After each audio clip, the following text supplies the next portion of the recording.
I was experimenting a little bit with like the strategies on straight trade straight. Like I'm understanding the back testing, right? I'm understanding we put this trade in back testing to see if this has edge or not. But then I want to understand like the theory of the trade. Like, why do you short a put and then long a put in the same trade? That's an example.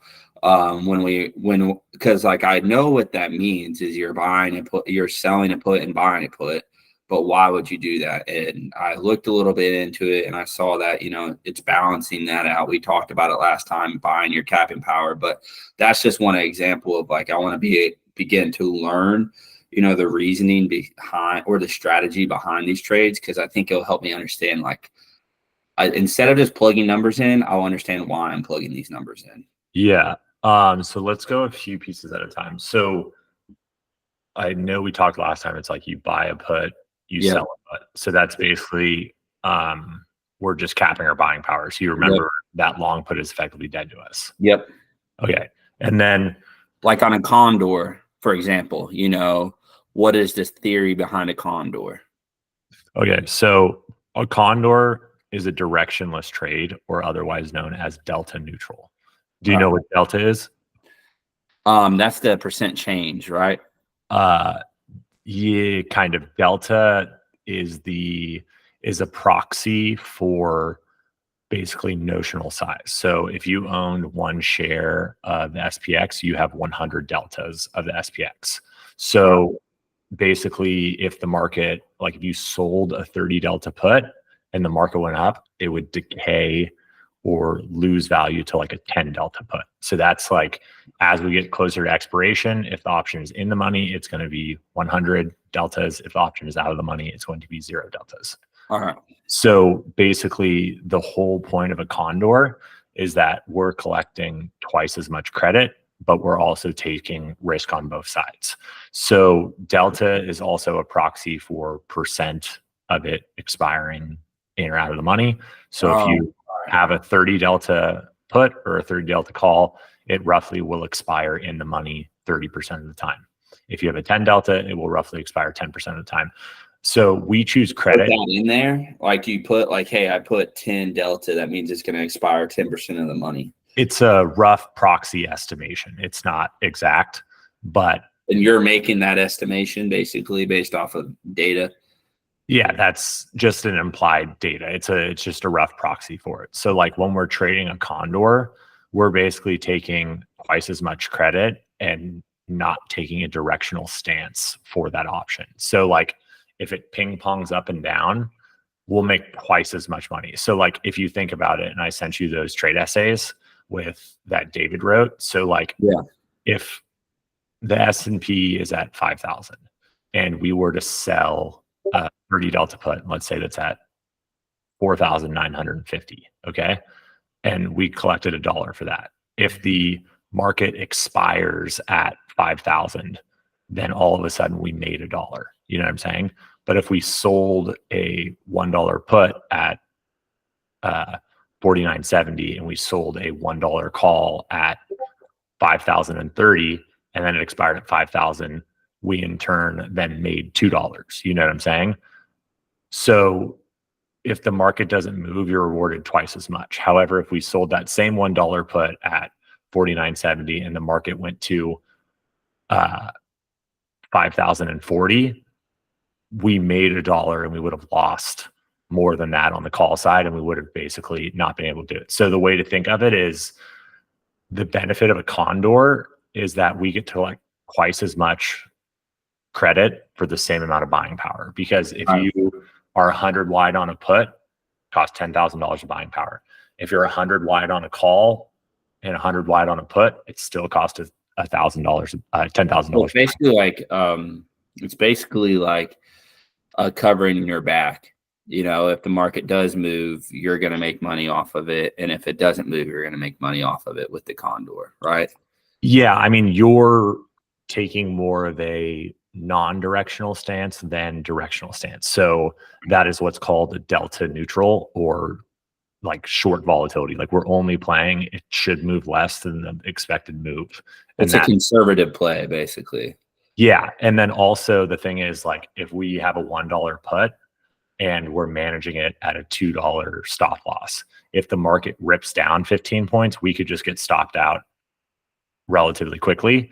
Whereas if we sold $1 put and $1 call and we put the stop on both the call and the put, and the market ripped down quick, that extra dollar of credit would allow us to hold on to the trade a little bit longer, so we wouldn't get stopped out. And then when it came back up, it would like, we'd still be in the trade.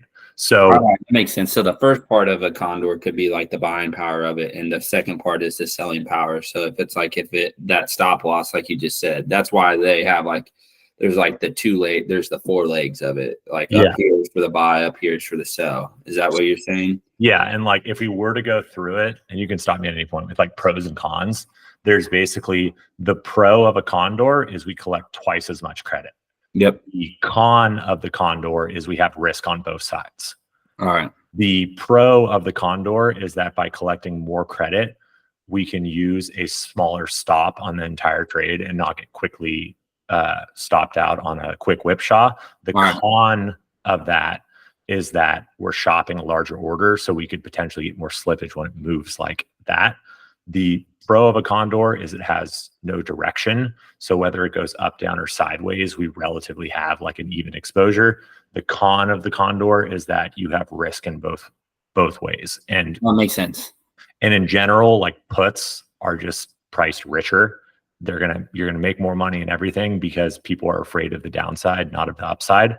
So even though it's directionless and delta neutral, you're kind of slightly short the market in general because the calls aren't priced as well. So like that's theory and practice, but in tune, that's basically a condor. Does that kind of make sense, or was there? Yeah, I think that makes sense when you're talking about it. It seems like, you know, you're not playing too aggressive, but you still have risk on both sides because you're playing both sides. But you're kind of protecting yourself from both sides as well because you having the stop.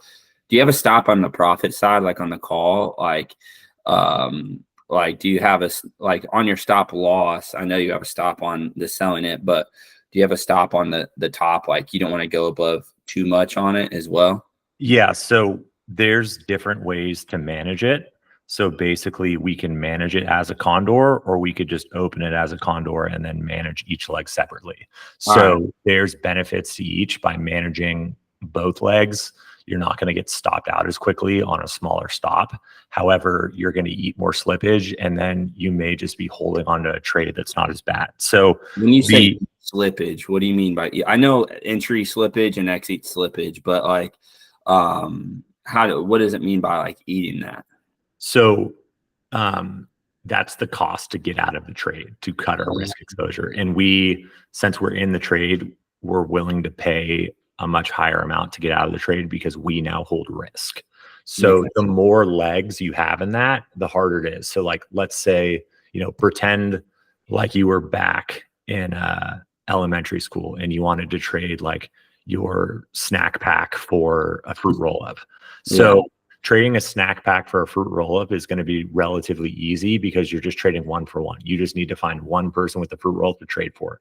But all of a sudden, if you're walking through the courtyard and you're like, I want to trade my snack pack, a bag of carrots, and my turkey sandwich for a fruit roll-up and a tang, it's going to be much harder to find that market. So you may have to basically pay more of a discount to do that. So that is kind of like the concept of basically what that condor looks like. And each leg is representing your snack pack, your turkey sandwich, so the more legs you have, the harder it is and the more you might have to pay to get out of that. Yeah. I mean, on a everyday, day-to-day basis, the SPX is pretty liquid, so it doesn't really affect us. But the time when we really need to get out, it's going to hurt a lot more. So I'm basically juicing up the slippage on those trades because I know that I'm basically going to outperform the expected slippage. And then once every month or two, I'll probably get hit pretty hard on it, which will basically then form the back test. But the main point of that condor is like, it's part of our portfolio. So by like not taking direction, taking more credit as the market moves. So like a condor I like to do at the beginning of the day, because once we have that going, if the market moves in a direction, we'll get out. And then all of a sudden we start putting on more trades that are maybe just on one side. But if we put the trade on first thing in the morning and the market doesn't move at all, and now we're sitting on a bunch of credit. So these are all just vectors of how like you are going to build that portfolio eventually. And the way I want you to think of it is like, we understand each trade, and then we're going to start understanding that portfolio. And like a quick example I could kind of give in regards to this is like, if you, I know I haven't showed you an options account very much, but if we were to look at this and then we go to basically like the options, this is called the options chain. So this may, what's the expiration here?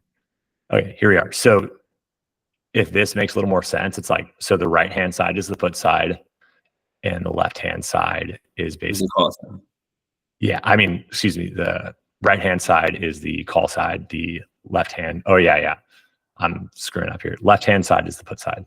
Yeah, you said, yep, they see it up here on the left-hand corner. So you could see here with the put, the reason it's vertical is because we'd sell this, that's the bid, and then we would buy this, and that's the vertical. So that's why it's called the vertical spread. You know what I'm saying? And then in the call, it's the exact same thing. We would sell this, and then above we would buy it. So again, it's vertical, but it's just flipped. And then theoretically, when you look at this, it kind of makes sense. So like the market goes up, tick, tick, tick, tick, tick, with the pricing in this direction, these puts lose value and we make money. The market goes up in this direction, tick, tick, tick, tick, tick, we lose value on these calls. So basically that's a little bit of a intro iteration to this. I just want to take small chunks with it for you. But yeah, that's perfect. That makes more sense. Yeah, that should kind of give you a better understanding of that. And we're going to be all automated. But I think by seeing that, it makes sense with the vertical spread. So it's like you have price in the middle, the price goes up, those puts are below vertically, it makes money. The price goes up, the calls are over here, it makes money, and you get hurt. All right. So on the downside, it's making money. On the upside, it's making money. Yeah. And also to further help you remember this, is like we call that long leg of the vertical spread a wing. And then when you trade a condor, condors have wings. So that is basically like a good way to theoretically remember it too. Do you have any more questions in regards to that specifically? No, that's perfect, man. I think that just helps me understand like the importance of understanding, because we always use like sports analogies and stuff. I feel like now I'm starting to try to understand like, all right, here's the plays that you're telling me to run. I want to understand why do these plays work, you know? And this is the underlying thing too. Like, I'm glad you're picking up on that. It's like understanding it, not necessarily to some complex option thing, but why you're doing it and thinking about why you're doing it and what you get out of it before the numbers. Because then you can, if you're hitting your theory against a wall, like imagine if you're playing tennis, when it comes back to, you're going to understand, like you're going to be able to anticipate where it's going to ricochet off the wall to hit it back. And that's essentially what we're doing here. Whereas when we're doing this, I'm like serving you the ball, and then you're hitting the ball back to me, and I'll basically tell you where to anticipate it and look out. Makes sense. And that makes you like understand your portfolio more, right? Because like that's like, I'm assuming this is straight assumption, but like you're going to have a condors, you're going to have, you know, those short, like the long put, you know, and then the short put, and you're going to have all those different types of trades stacked in a portfolio for a specific reason. Right, like each one has their own reasoning behind. And then we're basically going to program the portfolio that we start with no direction. If the market were to go up or down, now all of a sudden we would either take off positions in the direction that's getting threatened or add more positions in the opposite direction. And basically, we're always going to be somewhat delta neutral and directionless, and just playing that we don't think it's going to move much. But as the market starts to move in certain directions, our bots and our portfolios that we've planned are going to respond to that. Not even necessarily to always make money, but in a way that it could offset money we're losing. Because losing money is like not turning the ball over. It's really important. Like if we can punt, it's really hard for the other team to score a touchdown. Yeah, we can hold them at field goal, and that's basically what, like first downs, punting. We don't want to turn the ball over, you know? Yeah, that makes sense. Yeah, that makes sense. It really does. So it's like we're just trying to stay, like you keep saying, delta neutral, but still making money, basically. Like we're not trying to make drastic drastic, Hail Mary plays. We're just trying to continuously just chip away, like you say all the time, like hit first base hits with our portfolio. Yeah. Like we're trying to have first base hits, and like we're not trying to do anything fancy. Like we're just missionary guys. You know what I'm saying? Like we're just kind of chipping away at it. We don't need to do anything fancy or show off. Awesome. Yeah, that makes sense, man. But yeah, that's all the questions I had today.